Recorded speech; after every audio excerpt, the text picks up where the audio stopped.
அருமையான தேவ பிள்ளைகளே, இயேசு பிரசங்கம் பண்ணி கொண்டிருக்கும் பொழுது பல பேர் வந்த இடத்திலே அவருடைய கண்களிலே ஒரு ஸ்திரீகையை கண்டார். பாருங்கள், பல பேர் இருந்தார்கள். ஆனால் அவருடைய பார்வையிலே ஒரு ஸ்திரீயை அதிகமாக கண்டார்.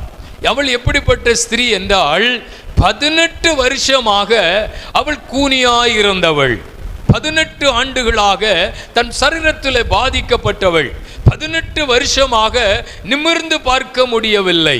அருமையானவர்களே, ஆனால் தொடர்ந்து ஆலயத்திற்கு வந்திருப்பாள் என்று நான் நினைக்கிறேன். அவளுக்கு மற்றவர்களை பார்க்க முடியாது, மற்றவர்களுடைய நிலைகளை பார்க்க முடியாது, குனிந்தே நடக்கிற ஒரு சூழ்நிலை. 18 வருஷம். அந்த வியாதிக்கு காரணம் என்ன? ஒரு ஆவி அவளை என்ன செய்திருந்தது? கட்டி இருந்தது என்று படிக்கிறோம். சில ஆவிகள் கட்டி வைத்திருக்கோம். ஸ்தோத்திரம். அது என்ன செய்யாது? நிமிர விடாது, அது வாழ விடாது, அது நன்மையாய் அந்த உலகத்தில் சுகமாய் இருக்க விடாது. நிறைய பேருடைய வாழ்க்கையில பொல்லாத ஆவிகள் அவர்களை கட்டி இருக்கும் பொழுது அவருடைய வாழ்க்கையில பல குழப்பத்திற்கு ஆளாவார்கள். அநேகர் மன உளைச்சலுக்குள்ளே ஆளாவார்கள். சிலர் தற்கொலை கூட செய்து கொள்வார்கள். ஏனென்றால் அந்த ஆவிகள் அப்படியே அது போராடி கொண்டே இருக்கும். கர்த்தருக்கு ஸ்தோத்திரம். அப்ப பாருங்க, இந்த ஸ்திரீக்குள்ளே கிரியை செய்கிற ஆவி என்ன? நிமிர விடாத ஆவி.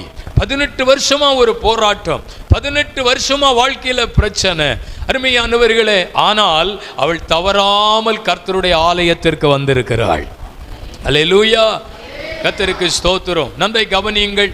எல்லா நேரத்திலும் எல்லா சூழ்நிலையிலும் கர்த்தருடைய ஆலயத்திற்கு நம்ம வரணும். ஸ்தோத்திரம். சிலர்லாம் வாழ்க்கையில வருஷத்துல 2 நாள் தான் சர்ச்சுக்கே வருவாங்க. அது ஒன்று கிறிஸ்மஸா இருக்கும், இன்னொன்று பெரிய வெள்ளிக்கிழமையா இருக்கும். கிறிஸ்துமஸுக்கு இயேசு பிறந்தார் என்று வருவார்கள். ஸ்தோத்திரம். அருமையானவர்களே, அதுக்கப்புறம் பெரிய வெள்ளிக்கிழமை இயேசு மரித்தார், பாவம் செத்து போயிட்டாரு, ஸ்தோத்திரம் அப்படின்னு வருவார்கள். வருஷத்தில் 2 நாட்கள். அதுதான் சிலருக்கு ஒரு பெரிய இதாக இருக்கும். 2 நாள் சர்ச்சுக்கு போனால் போதாதா அப்படின்னு உட்கார்ந்துருப்பாங்க பாருங்க. ஆமாம், ஆனால் நிமிர்ந்து பார்க்க முடியலை. அவளுடைய வாழ்க்கை நிலைமை மோசமா இருக்கு. 1-2 நாட்கள் அல்ல, 18 வருஷம் போராட்டம். அவள் எங்க உட்கார்ந்திருக்கிறாள்? கர்த்தருடைய ஆலயத்திற்குள்ளே. அல்லேலூயா. இயேசுநாதர் பார்க்கிறாரு, எல்லாம் நல்லா இருந்து கூட சில சர்ச்சுக்கு வரமாட்டாங்கிறாங்க. இவ வாழ்க்கையில் இவ்வளவு பிரச்சனை இருந்து ஆலயத்துக்கு வந்திருக்கிறாளே, இன்னைக்கு ஏதாவது ஒன்று செய்யணும், இவளை சும்மா அனுப்பக்கூடாது, இவளுக்கு ஒரு அற்புதம் நடத்தி ஆகணும் அப்படின்னு ஆண்டவர் அவளை பார்த்து இந்த ஸ்திரீயினுடைய வாழ்க்கையில இவளை கட்டி இருக்கிற அந்த பொல்லாத ஆவிகளுக்கு இயேசு கட்டளையிட்டார். பாருங்க, அந்த அசுத்த ஆவிகள் அந்த ஸ்திரியை விட்டு வெளியேறினது. வேதம் சொல்லுகிறது, இவ்வளவேனும் நிமிரக்கூடாத ஸ்திரீ அவள் நிமிர்ந்து தேவனை மகிமைப்படுத்தினாள். கர்த்தருடைய ஆலயம் எதற்கு?